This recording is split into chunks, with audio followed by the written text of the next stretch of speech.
Right. So welcome back. I'm just going to do a quick BALE blaster video because now we've got the valves, need to get on with it, but I've been busy drilling and also been laying a lot of concrete in the yard, so I'll just put some PTFE tape around these bits here and trying to make it up as I go along, really. Oh, why won't that go in there? Does that go? Don't tell me these don't. Oh, there we go. I keep thinking none of this is going to fit, and then I'm like, oh. When the valves come, I thought, are they going to fit? Are they not? And do you know what? They fit. So we're happy about that. Go on. Oh. Oh, the solenoid's hitting. Just take it off. I'll take the washers off. Little rubber washer in there. There's the solenoid. There's a plunger. Is that now going to fit? Go on, please fit. I'm going to have to take that off, but I think it will. Fit.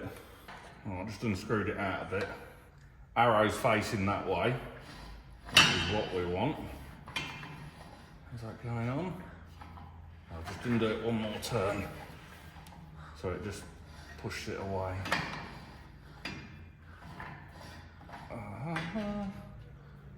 Oh yeah, every time it goes up, it's going into this dome, isn't it? Oh, look at that. So, firstly we've got the washer. We've got to tighten all that lot up yet.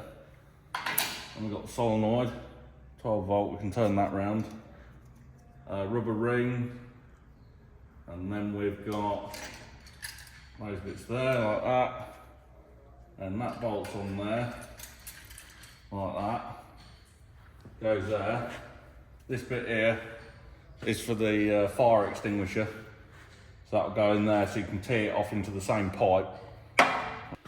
So this valve here is to isolate it, to stop it from just randomly going off. So say if you want to work on the machine, you're like, oh, is that going to go off? All you do, you just come along, you just turn the handle. So these are wired up now, very easy, 12 volt DC. So it only needs a power source, but this cable will run down this pipe, or it'll probably go to that other pipe across there that feeds the tank and runs back to the tractor, so it's all kept nice and neat.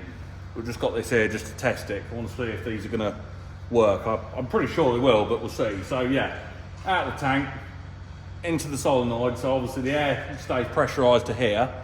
From the tractor, you then press the switch, which then operates this valve, which then dumps all the air that's in this tank, either at this side or the other side, depending on which button you switch. Down here, obviously this is off, so that's disarmed, that's armed. Disarmed, armed, like it. And then this is obviously, this bit here is for the fire extinguisher, but I've just capped that off at the moment because I won't be doing that at the moment. I want to try and get this working properly first. Then here we've got the pipe. That pushes on there like that, and then we can run that to wherever we want on the machine. So I'm just going to do the other side, and then I want to test it. So it'll just take a 12 volt battery to do it. So we'll try that. Right, so if I put a 12 volt power source to it, you can hear the solenoid opening. So inside here, there's a big plunger with a big rubber. These are good for about 150, 160 PSI. That'll open it, which will dump all the air. So we'll fill it up in a minute with air and see how it works. So same again. I won't PTFE tape this yet, because I just want to try the other side to make sure it works. I've PTFE taped all them. I'm just going to put this in here just to, in case it does go off, or in case you fill the tank up and this is open, I don't know. So I'll put this in. A bit more. So we'll turn that off just there. Leave that like that whilst we try the other side at the moment. So on the back here, I brought it down here with these other pipes, because obviously we've got brake lines, hydraulic feeds, we've got the rear pickup. What else we've got here? We've got all sorts of bits that goes into the baler. So this will actually come through. We've got a spare one just there, look. So we'll run that through just there. So this is obviously what plugs into the back of the tractor. This is our regulator. We only want it opened a slight little bit like that to just keep trickle charge in the tank, because otherwise it will use all the tractor's air at once, and we don't want that. And obviously that's to turn it on and off. So we'll just plug that in up there like that into the red airline.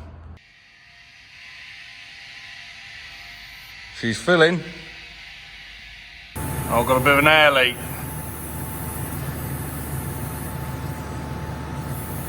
I'll just take that off and tighten it back up again. I'll just leave the tractor filling it up there.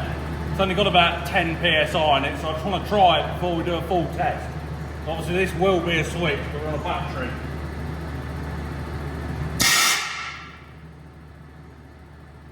Well, it works. Oh yeah, excellent.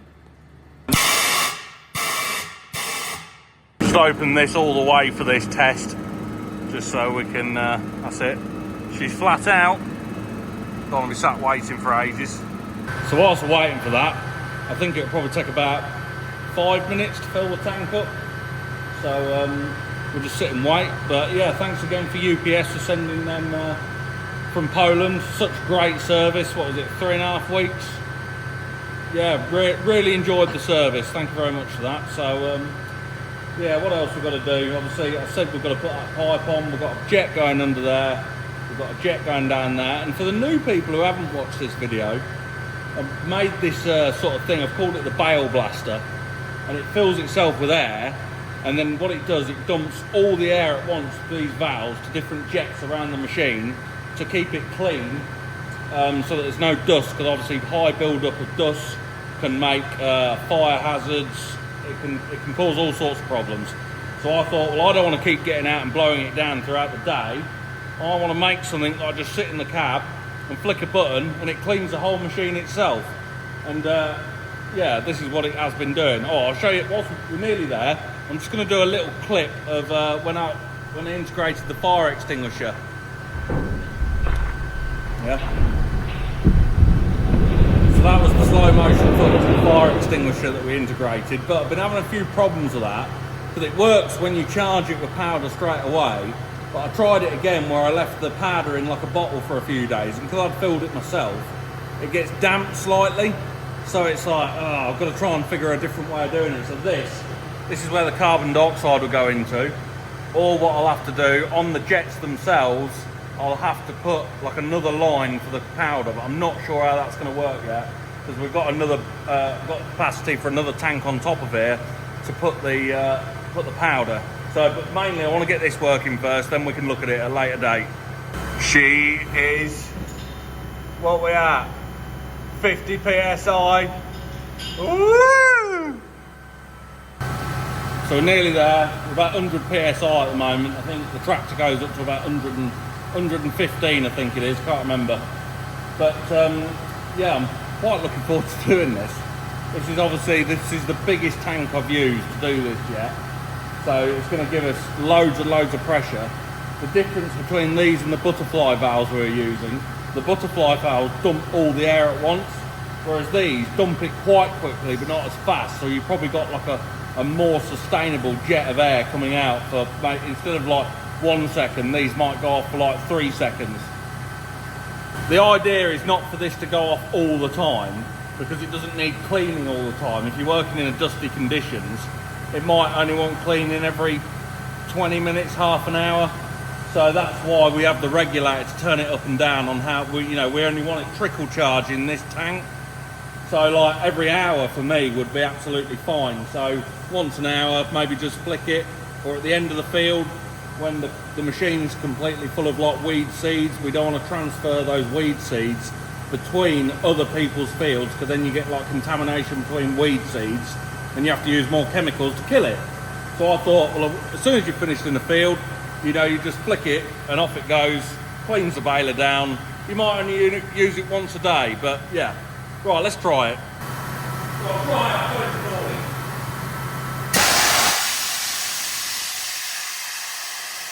Oh, that was excellent. All this is freezing cold now. Oh, don't do that.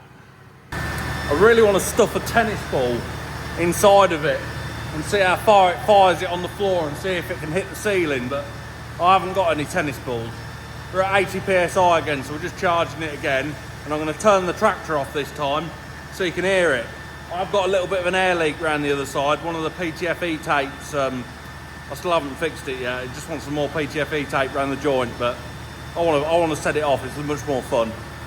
Got about 80 PSI in there this time.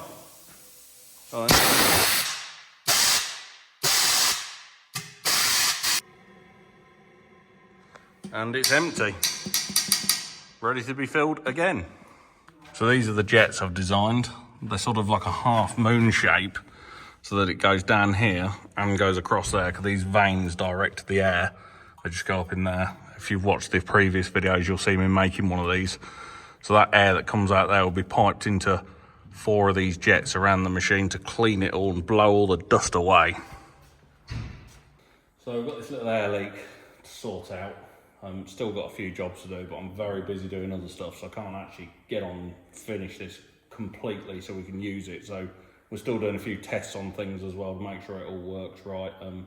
As I show you, got a lot of concreting going on at the moment, bit of farming as well, so that'll be in the next video. This will be shown in a few videos time as well, when it's all completely done, everything working, so we can use it whilst it's on the move with the switches in the cab. Let me know what you think to it in the comments. Always interested to know what people think. So I'll see you all soon. Thank you for watching, and goodbye. Subscribe. Goodbye.